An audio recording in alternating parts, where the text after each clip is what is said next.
السلام عليكم ورحمة الله. إن الحمد لله والصلاة والسلام على رسول الله محمد وآله وصحبه أجمعين. أما بعد اتقوا الله عباد الله. സ്നേഹമുള്ള ഖുർആൻ പഠിതാക്കളെ, സൂറത്തു ദാരിയാത്തിൻ്റെ അവസാന ഭാഗത്തേക്ക് പ്രവേശിക്കുകയാണ് ഇൻഷാ അല്ലാഹ്. 56 മുതൽ 60 വരെയുള്ള ആയത്തുകളാണ് ഇന്ന് നമ്മൾ പഠിക്കാൻ ഉദ്ദേശിക്കുന്നത്. അതിൻ്റെ പാരായണം എല്ലാവരും ഒന്ന് ശ്രദ്ധിക്കുക. أعوذ بالله من الشيطان الرجيم. بسم الله الرحمن الرحيم.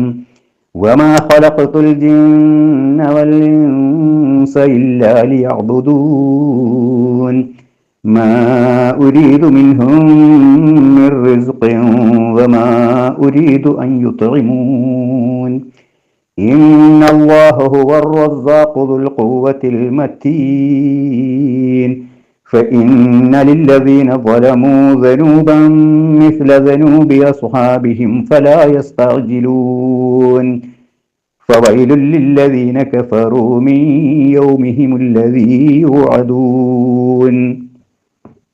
ഇതിന്റെ തൊട്ടു മുമ്പുള്ള ആയത്തിലൂടെ അള്ളാഹു ഏകത്വത്തെ സ്ഥാപിച്ച് അവന്റെ ഏകത്വം, അവനെ മാത്രം ആരാധിക്കുക എന്നത് സ്ഥാപിച്ചിട്ട് ഇതൊക്കെ പ്രബോധനം ചെയ്യുന്ന പ്രവാചകന്മാരെ ഏത് കാലത്തും ആ ജനത, അതാത് പ്രവാചകന്മാരുടെ ജനത അദ്ദേഹം ഭ്രാന്തനാണെന്നും ജാലവിദ്യക്കാരനാണ് എന്നൊക്കെ പറഞ്ഞ് ആക്ഷേപിച്ചിട്ടുണ്ട്.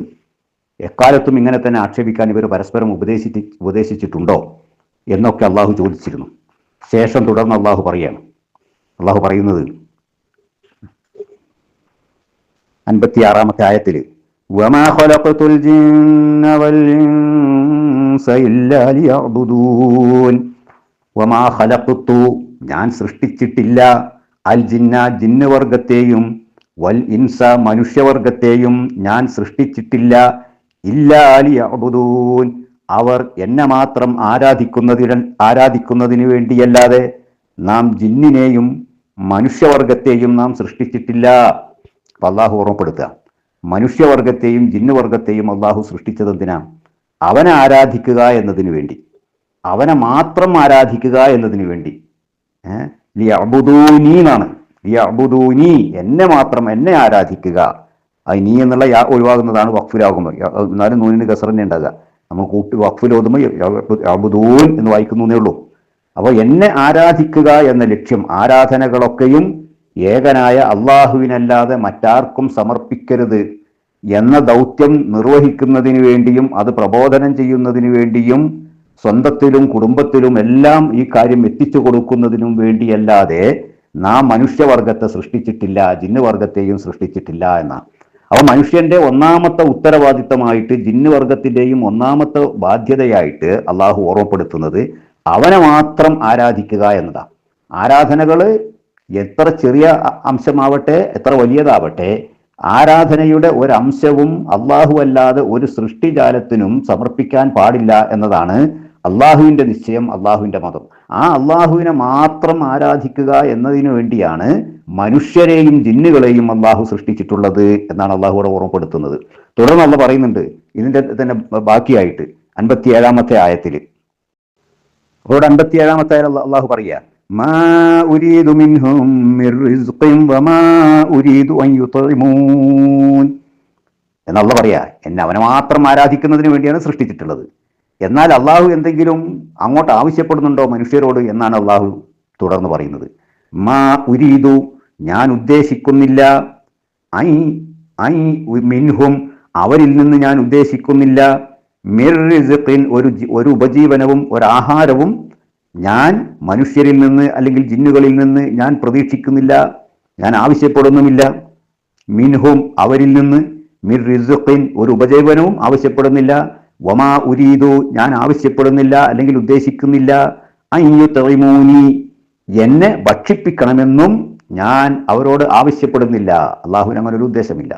സൃഷ്ടിജാലങ്ങളെയൊക്കെ സൃഷ്ടിച്ചത് അള്ളാഹുവിന് എന്തെങ്കിലും നേട്ടത്തിന് വേണ്ടിയല്ല. മനുഷ്യവർഗത്തെയും ജിന്നുവർഗത്തെയും അള്ളാഹു സൃഷ്ടിച്ചത് അള്ളാഹുവിന് കുറെ ഇബാദത്തെടുത്താൽ അള്ളാഹുവിന് കുറെ നേട്ടങ്ങളുണ്ടാവും, അല്ലെങ്കിൽ അവന്റെ പ്രശസ്തി വർദ്ധിക്കും, അവന്റെ സ്ഥാനമാനങ്ങൾ വർദ്ധിക്കും എന്ന ഒരു ഉദ്ദേശത്തോടു കൂടിയല്ല ഇങ്ങനെ ഇബാദത്ത് അള്ളാഹുവിന് മാത്രം സമർപ്പിക്കാൻ അള്ളാഹു കൽപ്പിക്കുകയും അതിനുവേണ്ടി മനുഷ്യരാശിയെയും ജിന്നുവർഗത്തെയും അള്ളാഹു സൃഷ്ടിക്കുകയും ചെയ്തത്. പിന്നെന്തിനാണ്? അതിൻ്റെ ഫലം അവർക്ക് തന്നെയാണ്. സാധാരണ അടിമകളുണ്ടല്ലോ. അപ്പൊ അള്ളാഹുവിന്റെ അടിമയാണ് മുഴുവൻ സൃഷ്ടികളും. മനുഷ്യർ മാത്രമല്ല, മനുഷ്യരും ജിന്നുകളും മലക്കുകളും കന്നുകാലികളും ജീവജാലങ്ങളും ജീവനില്ലാത്തതും എല്ലാ വസ്തുക്കളും അള്ളാഹുവിന്റെ അടിമയാണ്. എന്ന് പറഞ്ഞാൽ അള്ളാഹു പറഞ്ഞതനുസരിച്ച് ജീവിക്കേണ്ടവരാണ്. അതിൽ മനുഷ്യരും ജിന്നുകളും ഒഴിച്ച് ബാക്കിയുള്ളവരെല്ലാം അള്ളാഹുവിന്റെ കൽപ്പന അനുസരിച്ച് കൊണ്ട് തന്നെ ജീവിക്കുന്നവരാണ്. രണ്ട് രൂപത്തിലാണ്, ഒന്നുകിൽ തൗഅൻ ഔ കർഹൻ. ഖുർആൻ പറഞ്ഞത് അങ്ങനെ. നാം മുഴുവൻ സൃഷ്ടികളോടുമായിട്ട് പറഞ്ഞു, നിങ്ങൾ ഒന്നുകിൽ അനുസരിച്ചുകൊണ്ട് നിങ്ങളുടെ സ്വമേധയാ നിങ്ങൾ അംഗീകരിച്ചുകൊണ്ട് എനിക്ക് കീഴ്പ്പെടുക, അല്ലെങ്കിൽ നിങ്ങൾക്ക് അംഗീകാരമില്ലെങ്കിലും അംഗീകരിക്കാൻ നിങ്ങൾ സന്നദ്ധമല്ലെങ്കിലും നിർബന്ധപൂർവം നിങ്ങൾ എൻ്റെ വിധിക്ക് അല്ലെങ്കിൽ ഞാൻ സൃഷ്ടിച്ച ആ ധർമ്മം, ആ സൃഷ്ടിയുടെ ഉദ്ദേശം, ആ ഉദ്ദേശം നിർവഹിക്കുന്ന രൂപത്തിൽ പ്രവർത്തിക്കുക. അതിൽ എല്ലാ വസ്തുക്കളും മനുഷ്യരും ജിന്നുകളും ഒഴിച്ച് ബാക്കിയുള്ളതെല്ലാം അള്ളാഹുവിനെ സ്വമേധയാ അനുസരിച്ചുകൊണ്ട് ജീവിക്കുന്നവയാണ്. ഏത് വസ്തുവിനെടുത്ത് നോക്കിയോളൂ. ഒരു മരം, ആ മരം കായ്ക്കണം എന്നുള്ളത് അള്ളാഹു നിശ്ചയിച്ചതാണ്. അതങ്ങനെ തന്നെ കായ്ക്കും. അതിന്മേൽ മാവിൽ മാങ്ങ തന്നെ ഉണ്ടാകും, തെങ്ങിൽ തേങ്ങ തന്നെ ഉണ്ടാവും. അത് അള്ളാഹു നിശ്ചയിച്ചതാ, അള്ളാഹു കൊടുത്ത പ്രകൃതമാണ്. അത് അംഗീകരിക്കാൻ തയ്യാറുണ്ടെങ്കിലും ഇല്ലെങ്കിലും അവ അങ്ങനെ പോവുള്ളൂ. അങ്ങനെ അള്ളാഹുവിന്റെ കൽപ്പനക്ക് നിർബന്ധമായി തന്നെ കീഴ്പ്പെടുന്നവരാണ് എല്ലാ ജീവജാലങ്ങളും സസ്യലതാദികളും എല്ലാം. അവന്റെ നിശ്ചയമനുസരിച്ച് അത് വളരുന്നു. അവൻ നിശ്ചയിക്കുന്ന സമയത്ത് അത് പൂക്കുന്നു, അവന്റെ നിശ്ചയ സമയത്ത് അത് കായ്ക്കുന്നു. അതിനൊക്കെ അവൻ ഓരോ സീസണും ഓരോ സമയവും നിർണയിച്ചു കൊടുത്തു. ആ സമയത്ത് അത് അങ്ങനെ സംഭവിക്കുകയും ചെയ്യുന്നു. എന്നാൽ മനുഷ്യന് രണ്ടും തിരഞ്ഞെടുക്കാനുള്ള ഒരവസ്ഥ കൊടുത്തു. നല്ലത് വേണ്ടവർക്ക് അത് തിരഞ്ഞെടുക്കാം, മോശപ്പെട്ടത് വേണ്ടവർക്ക് അത് തിരഞ്ഞെടുക്കാം. ജിന്നുവർഗത്തിനും അങ്ങനെ തന്നെ. അള്ളാഹുവിന് വഴിപ്പെടുന്ന മാർഗം തിരഞ്ഞെടുക്കാം, അള്ളാഹുവിന് ധിക്കരിക്കുന്ന മാർഗം തിരഞ്ഞെടുക്കാം. രണ്ടിനും സ്വാതന്ത്ര്യമുള്ള അവസ്ഥയിലാണ് ജിന്നുകളെയും മനുഷ്യരെയും അള്ളാഹു സൃഷ്ടിച്ചത്. അപ്പൊ ഇങ്ങനെ അടിമകളാക്കി അള്ളാഹുവിന്റെ അടിമകളായിട്ടുള്ള മനുഷ്യരും ജിന്നുകളും അള്ളാഹുവിന് എന്തെങ്കിലും കാര്യങ്ങൾ അങ്ങത്ത് ചെയ്തു കൊടുക്കാൻ വേണ്ടിയാണോ? അല്ല. സാധാരണ യജമാനന്മാർക്ക് അടിമകൾ ഉണ്ടാകുന്നത് 2-3 ലക്ഷ്യത്തിന് വേണ്ടിയാണ്. ഒന്നുകിൽ ആ യജമാനന്റെ പ്രൗഢിയും പത്രാസും അദ്ദേഹത്തിന്റെ മഹത്വവും ലോകത്ത് അറിയപ്പെടണം, നാട്ടിൽ അറിയപ്പെടണം. ഒരുപാട് അടിമകൾ ഉള്ളതാണ്. അപ്പോൾ ഒരാൾ ചോദിക്കുക, ഇന്നാലിന്റെ പേര് പറഞ്ഞിട്ട് അദ്ദേഹത്തിന് എത്ര അടിമകളുണ്ട്? അദ്ദേഹം പറയാം, എനിക്ക് 1500 അടിമകളുണ്ട് എൻ്റെ കീഴിൽ. എനിക്ക് വേണ്ടി പണിയെടുക്കുന്ന, എൻ്റെ കാര്യങ്ങളൊക്കെയും ഞാൻ പറയുന്നതൊക്കെയും കൃത്യമായി ചെയ്യുന്ന 1500 അടിമകൾ എൻ്റെ കീഴിലുണ്ട്. അത് അയാൾക്കൊരു പ്രശസ്തിയാണ്. വേറൊരുത്തൻ 100 ഉണ്ട് എന്ന് പറയുന്നത് 1500 ഉണ്ട് എന്ന് പറയുന്നവന്റെ മുമ്പിൽ വില പോവില്ല. എന്നാൽ അതുപോലെയാണോ അള്ളാഹുവിന് ഒരുപാട് അടിമകളുണ്ട്. ലക്ഷോപലക്ഷം കോടാനുകോടി മനുഷ്യരുണ്ട് അള്ളാഹുവിന്റെ അടിമകളായിട്ട്. എണ്ണമറിയാത്ത ജിന്നുകളുണ്ട് അള്ളാഹുവിന്റെ സൃഷ്ടികളായിട്ട്. ഇവരെല്ലാം വെച്ചുകൊണ്ട് അള്ളാഹുവിന് എന്തെങ്കിലും നേട്ടമുണ്ടാക്കാൻ വേണ്ടിയാണോ? അല്ല. ഇവരിൽ നിന്ന് എന്തെങ്കിലും അള്ളാഹ് അങ്ങോട്ട് പ്രതീക്ഷിക്കുന്നുണ്ടോ? ഇല്ല. ഒന്നുകിൽ മഹത്വം, സ്ഥാനമാനങ്ങളും ഒന്നും ഇല്ല. അല്ലെങ്കിൽ പിന്നെ അടിമകളെ വെക്കുന്നത് അവരെ കൊണ്ട് ജോലി ചെയ്യിച്ച് സാമ്പത്തിക ലാഭം ഉണ്ടാക്കുന്നതിന് വേണ്ടിയാണ്. അങ്ങനെ വല്ല ഉദ്ദേശവും അള്ളാഹ്ക്കുണ്ടോ? അതുമില്ല. അള്ളാഹ് പറഞ്ഞത് എന്താണ്? മാ ഉരീദു മിൻഹും മിർ റിസ്ഖിൻ, അവരിൽ നിന്ന് ഉപജീവനത്തിന്റെ ഒന്നും ഞാൻ ആവശ്യപ്പെടുന്നില്ല. വമാ ഉരീദു അൻ യുത്ഇമൂൻ, എനിക്ക് ഭക്ഷണം നൽകണമെന്നും ഞാൻ അവരോട് പറയുന്നില്ല. പിന്നെന്താണ്? എന്തെങ്കിലും അവരവർ ചെയ്താൽ അവരവർക്ക് തന്നെ. വമൻ ശക്കറ ഫഇന്നമാ യശ്കുറു ലിനഫ്സിഹി വമൻ കഫറ ഫഇന്നല്ലാഹ ഗനിയ്യുൻ അനിൽ ആലമീൻ. ആരെങ്കിലും അള്ളാഹുവിന് നന്ദി കാണിക്കുകയാണെങ്കിൽ അതിന്റെ ഗുണം അവന് തന്നെ. ആരെങ്കിലും അള്ളാഹുവിനെ ധിക്കരിക്കുകയാണെങ്കിലോ അതിന്റെ ശിക്ഷയും അവന് തന്നെയാണ്. ഒരു ഹദീസിൽ നമുക്ക് കാണാൻ കഴിയും, ഒരു വിശദമായ ഒരു ഹദീസ്. അതിന്റെ സാരം ഇങ്ങനെയാണ്: ഭൂമുഖത്തുള്ള സർവ്വ ജീവജാലങ്ങളും അള്ളാഹുവിനെ അംഗീകരിച്ച് അള്ളാഹുവിന്റെ കൽപ്പനകൾക്ക് കീഴ്പ്പെട്ടുകൊണ്ട് മുഴുവൻ ആൾക്കാരും, മുഴുവൻ ജനവും, മുഴുവൻ ജിന്നുവർഗവും വിശ്വാസിയായി അള്ളാഹുവിന് താഴ്മയോടുകൂടെ അള്ളാഹ്ക്ക് ഇബാദത്തെടുക്കുന്ന ഒരവസ്ഥ വന്നാൽ അള്ളാഹുവിന്റെ ആ അധികാരത്തിലേക്ക് ഒന്നും കൂട്ടിച്ചേർക്കാൻ അവർക്ക് സാധ്യമല്ല. എല്ലാവരും അള്ളാഹ്ക്ക് ഇബാദത്ത് എടുത്തു വിചാരിക്കും, ലോകത്തുള്ള മനുഷ്യരും ജിന്നുകളും ഒക്കെ. പിന്നെ മലക്കുകൾ അള്ളാഹ്ക്ക് ഇബാദത്ത് എടുത്തുകൊണ്ടിരിക്കുന്നതാണ്. അപ്പൊ എല്ലാവരും അള്ളാഹ്ക്ക് ഇബാദത്ത് ചെയ്യുന്നു, അള്ളാഹുവിനെ അനുസരിക്കുന്നു, അവന്റെ പാത സ്വീകരിക്കുന്നു, അവന്റെ കൽപ്പനകൾ അംഗീകരിക്കുന്നു, അവൻ വിരോധിച്ചതിൽ നിന്ന് വിട്ടുനിൽക്കുന്നു. അങ്ങനെ അള്ളാഹുവിനെ സൂക്ഷിച്ചുകൊണ്ട് എല്ലാവരും ജീവിക്കുകയാണെന്ന് വിചാരിക്കുക. ലോകത്ത് അങ്ങനെ ഉണ്ടാവില്ല. അങ്ങനെ വന്നാൽ തന്നെയും അള്ളാഹുവിന്റെ അധികാരത്തിൽ എന്തെങ്കിലും ഒരു വർധനവുണ്ടാവോ? ഒന്നുമില്ല. ഒരു ചെറിയ മുട്ടുസൂചി പോലും അള്ളാഹുവിന്റെ അധികാരത്തിലേക്ക് അങ്ങോട്ടേക്ക് കൊടുക്കാൻ സാധ്യമല്ല മനുഷ്യന്. ഇനി നേരെ മറിച്ച് സർവരും ജിന്നും മനുഷ്യരും സർവരും അള്ളാഹുവിനെ ധിക്കരിക്കുകയും ഒരാൾ പോലും അള്ളാഹുവിന് കീഴ്പ്പെട്ട് അള്ളാഹുവിനെ ഇബാദത്ത് ചെയ്ത് ജീവിക്കാനില്ലാത്ത ഒരു സാഹചര്യം പ്രപഞ്ചത്തിൽ ഉണ്ടാവുകയും ചെയ്തു എന്ന് സങ്കല്പിക്കുക. അങ്ങനെയും ഉണ്ടാവില്ല. അപ്പം അങ്ങനെ സങ്കല്പിക്കുക. എന്നാൽ അള്ളാഹുവിന്റെ അധികാരത്തിന് എന്തെങ്കിലും കുറവ് വരുമോ? അവന്റെ സ്ഥാനമാനങ്ങൾക്ക് എന്തെങ്കിലും കുറവ് വരുമോ, അവന്റെ മഹാത്മ്യത്തിന് എന്തെങ്കിലും പോറലേൽക്കോ? ഒന്നുമില്ല. അള്ളാഹു ഒരു ഹദീസിലൂടെ റസൂലുള്ളാഹി സ്വല്ലല്ലാഹു അലൈഹി വസല്ലം നമ്മൾ പഠിപ്പിച്ചതിന്റെ സാരാത്. അപ്പോൾ ആരെങ്കിലും നന്മ ചെയ്യുന്നുണ്ടെങ്കിൽ അത് അവന് ഗുണം, അവന്റെ ലാഭത്തിന് വേണ്ടി. ഇവിടെ കുറച്ച് അധ്വാനിച്ചാൽ പരലോകത്ത് അതിവിശിഷ്ടമായ സ്വർഗം തരും, പാരത്രിക ജീവിതത്തിൽ സുഖ സൗകര്യങ്ങൾ തരും, ഖബറിലെ ജീവിതത്തിൽ ബർസഖിലെ ജീവിതത്തിൽ ആശ്വാസം ലഭിക്കും, സമാധാനം ലഭിക്കും. തീയതി തെരഞ്ഞെടുത്തിട്ടുണ്ടെങ്കിലോ എല്ലാ ഘട്ടത്തിലും കഠിനമായ ശിക്ഷയായിരിക്കും അനുഭവിക്കേണ്ടി വരിക. അപ്പോൾ വേണ്ടത് നന്മ ചെയ്താൽ അത് അവൻ തന്നെ, തിന്മ ചെയ്താലും ഫലം അവന് തന്നെ. ഇതാ ഇസ്ലാം പഠിപ്പിക്കുന്നത്. അല്ലാതെ അള്ളാഹുവിന് എന്തെങ്കിലും അങ്ങോട്ട് നേട്ടം കിട്ടാൻ വേണ്ടിയിട്ടല്ല അള്ളാഹു കുറെ അടിമകളായ സൃഷ്ടികളെ, മനുഷ്യരെയും ജിന്നുകളെയും സൃഷ്ടിച്ചിട്ടുള്ളത്. 58-ാമത്തെ ആയത്ത് 57-ന്റെ തുടർച്ചയായിട്ട് തന്നെയാണ്. അതൊന്നും കൂടെ വിശദീകരിക്കാൻ അള്ളാഹു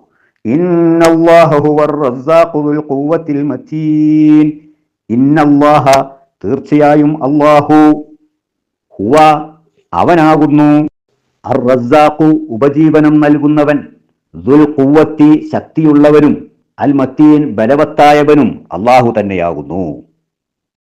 അപ്പോ 57-ാമത്തെ ആയത്തിൽ അള്ളാഹ് പറഞ്ഞത് സൃഷ്ടികളിൽ നിന്ന് ഒന്നും ഞാൻ ആവശ്യപ്പെടുന്നില്ല, ഒന്നും ഞാൻ ഉദ്ദേശിക്കുന്നില്ല. അവർ ഭക്ഷണം തരണമെന്നില്ല, എനിക്ക് എന്നെ ഭക്ഷിപ്പിക്കണമെന്നില്ല, ഉപജീവനം പോലും ഞാൻ ഒന്നും ആവശ്യപ്പെടുന്നില്ല. പിന്നെ അള്ളാഹ് പറയാ ഇന്നല്ലാഹു ഹുവ റസ്സാഖു ദുൽ ഖുവ്വത്തിൽ മത്തീൻ, തീർച്ചയായും അള്ളാഹു ഉപജീവനം നൽകുന്നവനും ശക്തിയുള്ളവനും ബലവത്തായവനും അവൻ തന്നെയാകുന്നു, അള്ളാഹു തന്നെയാണ്. നിങ്ങൾക്ക് ഇങ്ങോട്ടാണ് അള്ളാഹ് ഭക്ഷണം തരുന്നത്, നിങ്ങളൊന്നും അള്ളാഹ്ക്ക് അങ്ങോട്ട് കൊടുക്കണ്ട. നിങ്ങളെയാണ് അള്ളാഹു ഭക്ഷിപ്പിക്കുന്നത്, നിങ്ങൾ അള്ളാഹുവിനെ അങ്ങോട്ട് ഭക്ഷിപ്പിക്കണ്ട. നിങ്ങൾക്ക് വേണ്ടിയുള്ള എല്ലാ സൗകര്യങ്ങളും ഈ ഭൂമിയിൽ അള്ളാഹു നിങ്ങൾക്ക് സംവിധാനിച്ചു തന്ന് അത് അള്ളാഹുവാണ്. എന്നാൽ അള്ളാഹുവിന് എന്തെങ്കിലും ഒരു സൗകര്യം നിങ്ങൾ അങ്ങോട്ട് ഒരുക്കി കൊടുക്കേണ്ടതില്ല. അള്ളാഹുവിന്റെ എല്ലാ സൃഷ്ടികളെയും ഉപയോഗപ്പെടുത്തിയിട്ട് അവൻ അനുവദിച്ച വിധത്തിൽ ഉപയോഗപ്പെടുത്തി നിങ്ങൾക്ക് സുഭിക്ഷമായി സുന്ദരമായി വളരെ സന്തോഷത്തോടു കൂടെ ഈ ദുനിയാവിൽ ജീവിക്കാം. അള്ളാഹുവിന്റെ വിധിവിലക്കുകൾക്ക് എതിരാവാത്ത വിധം നിങ്ങൾക്ക് ജീവിക്കാം. അതിനുള്ള എല്ലാ സ്വാതന്ത്ര്യവും സൗകര്യവും ഒരുക്കി തന്നു. നിങ്ങൾക്ക് ഭക്ഷണം തരുന്നതും എല്ലാം അള്ളാഹു തന്നെയാകുന്നു. അവന് ദുൽ ഖുവ്വത്താണ്, ബലവാനവൻ, ശക്തിയുള്ളവനാണ്. മത്തീൻ എന്ന് പറഞ്ഞാൽ ബലവത്തായവനുമാണ്. ഖുവ്വത്ത് മത്തീനൊക്കെ ഏതാട്ട് സമാനാർത്ഥങ്ങളുള്ള പദമാണ്. എല്ലാ തരത്തിലുമുള്ള ശക്തിയും ബലവും ഉള്ളവനാകുന്നു അള്ളാഹു. അവന് നിങ്ങൾ ആരാധന സമർപ്പിക്കുക, അത് നിങ്ങളുടെ നേട്ടത്തിന്, അല്ലാതെ നിങ്ങൾ എന്തെങ്കിലും അങ്ങോട്ട് കൊടുക്കേണ്ടതില്ല. അള്ളാഹുവിന് അതിൻ്റെ ആവശ്യവുമില്ല. 59-ാമത്തെ ആയത്ത് فإن للذين ظلموا ذنوبا مثل ذنوب أصحابهم فلا يستعجلون.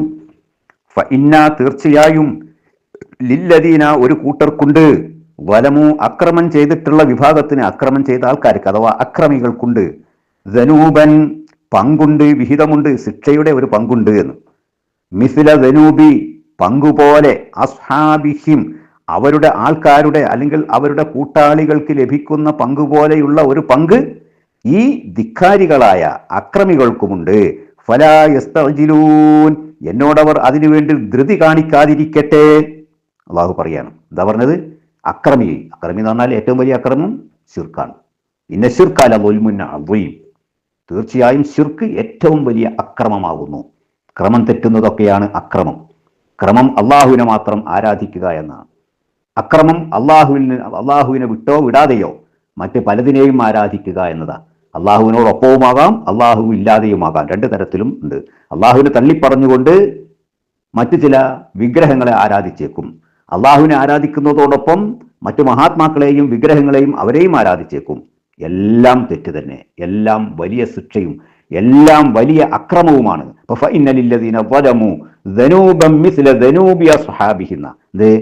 ഇങ്ങനെ അക്രമം ചെയ്തുകൊണ്ട് ജീവിക്കുന്ന ഈ വ്യക്തികൾക്ക്, ഈ സമൂഹത്തിന് അവരുടെ കൂട്ടാളികൾക്ക് ലഭിക്കുന്നത് പോലെയുള്ള ശിക്ഷ തന്നെ ലഭിക്കും. പലപ്പോഴും കൂട്ടത്തിൽ കൂടുമ്പോഴാണ് തെറ്റുകൾ വന്നു പോകാറുള്ളത്.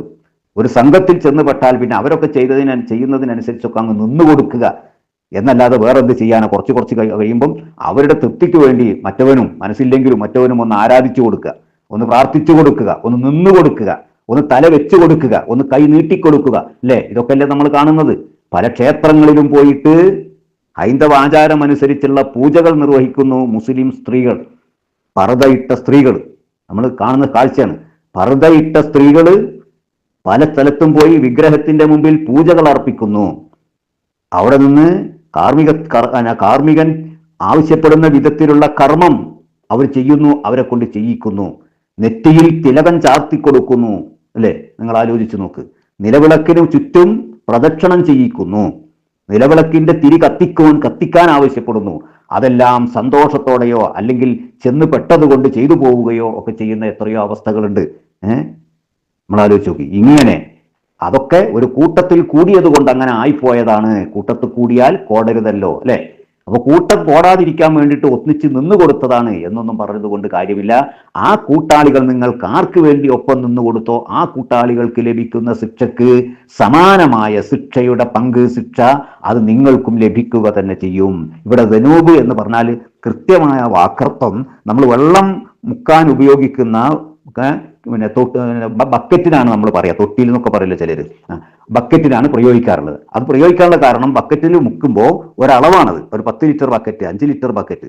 അപ്പൊ വെള്ളത്തിന് കോരിയെടുക്കുമ്പോൾ ഒരളവ്, ഒരു വിഹിതം വെള്ളമാണ് ആ കിണറ്റിൽ നിന്ന് നമ്മൾ കോരിയെടുക്കുന്നത്, അല്ലെങ്കിൽ ജലാശയത്തിൽ നമ്മൾ കോരിയെടുക്കുന്ന ഒരു വിഹിതമാണ്, ആ വെള്ളത്തിന്റെ ഒരു വിഹിതം. അതാണ് ഇവിടെയും പറഞ്ഞത്. ദനൂബ് എന്ന് പറഞ്ഞാൽ ശിക്ഷയുടെ ഒരു വിഹിതം, അള്ളാഹുവിന്റെ ഭയാനകമായ കഠോരമായ നരകശിക്ഷയുടെ, പറഞ്ഞറിയിക്കാൻ കഴിയാത്ത ശിക്ഷകളുടെ കേദാരമായ ആ നരകത്തിയിലെ അതിൽ നിന്ന് ഉള്ള ഇവർക്ക് അർഹതപ്പെട്ട ഒരു ശിക്ഷ അവർക്ക് കൊടുക്കുക തന്നെ ചെയ്യും. ഫലാത്തസ്തഅ്ജിലൂൻ, എന്നാൽ നിങ്ങൾ ആരും തന്നെ അതിനുവേണ്ടി ധൃതി കാണിക്കേണ്ടതില്ല, അതിന്റെ സമയത്ത് അത് എത്തിക്കൊള്ളും, ലഭിച്ചുകൊള്ളും. അള്ളാഹു അത്തരം ശിക്ഷയിൽ നിന്ന് നമ്മളെ കാത്തുരക്ഷിക്കുമാറാകട്ടെ. 60-ാമത്തെ ആയത്ത്, ഈ സൂറത്തിലെ അവസാനത്തെ ആയത്ത്. ഫവൈലുൽ ലില്ലദീന കഫറൂ മിൻ യൗമിഹിമുല്ലദീ യുഅദൂൻ. ഫവൈലുൻ, അപ്പോൾ നാശം തന്നെ, ലില്ലദീന കഫറു, അവിശ്വസിച്ചവർക്ക്, മിൻ യൗമിഹിം, അവരുടെ ദിവസത്താൽ അല്ലെങ്കിൽ അവരുടെ ദിവസം നിമിത്തം, അല്ലദീ യുഅദൂൻ, അവരോട് വാഗ്ദത്തം ചെയ്യപ്പെടുന്നതായ ശിക്ഷ, അത് അന്നവർക്ക്, ആ നാശം അന്നവർക്കുണ്ടായിരിക്കും. ഈ സൂറത്ത് തുടങ്ങുമ്പോൾ തന്നെ അള്ളാഹുവിന്റെ വഴതയെ സംബന്ധിച്ച് പ്രതിപാദിച്ചുകൊണ്ടാണ് സൂറത്ത് ആരംഭിച്ചിട്ടുള്ളത്. സൂറത്തിന്റെ ആദ്യത്തിൽ 4 ആയത്ത് അള്ളാഹു ചില വസ്തുക്കളെ വെച്ച് സത്യം ചെയ്തുകൊണ്ട് 4 ആയത്ത് പറഞ്ഞിട്ട് 5-ാമത്തെ ആയത്തിൽ പറഞ്ഞത് ഇന്നമാ തുഅദൂന ലസ്വാദിഖ്ന, നിങ്ങളോട് വാഗ്ദാനം ചെയ്യപ്പെടുന്നത് സത്യമായി പുലരുക തന്നെ ചെയ്യും. അതേ സംഭവം തന്നെയാണ് ഇവിടെ 60-ാമത്തെ ആയത്ത് ഈ സൂറത്ത് അവസാനിപ്പിക്കുന്നതും അങ്ങനെ തന്നെയാണ്. ഫവൈലുൽ ലില്ലദീന കഫറു, നിഷേധികളായ അവിശ്വാസികളായ ആൾക്കാർക്ക് നാശം തന്നെയാകുന്നു.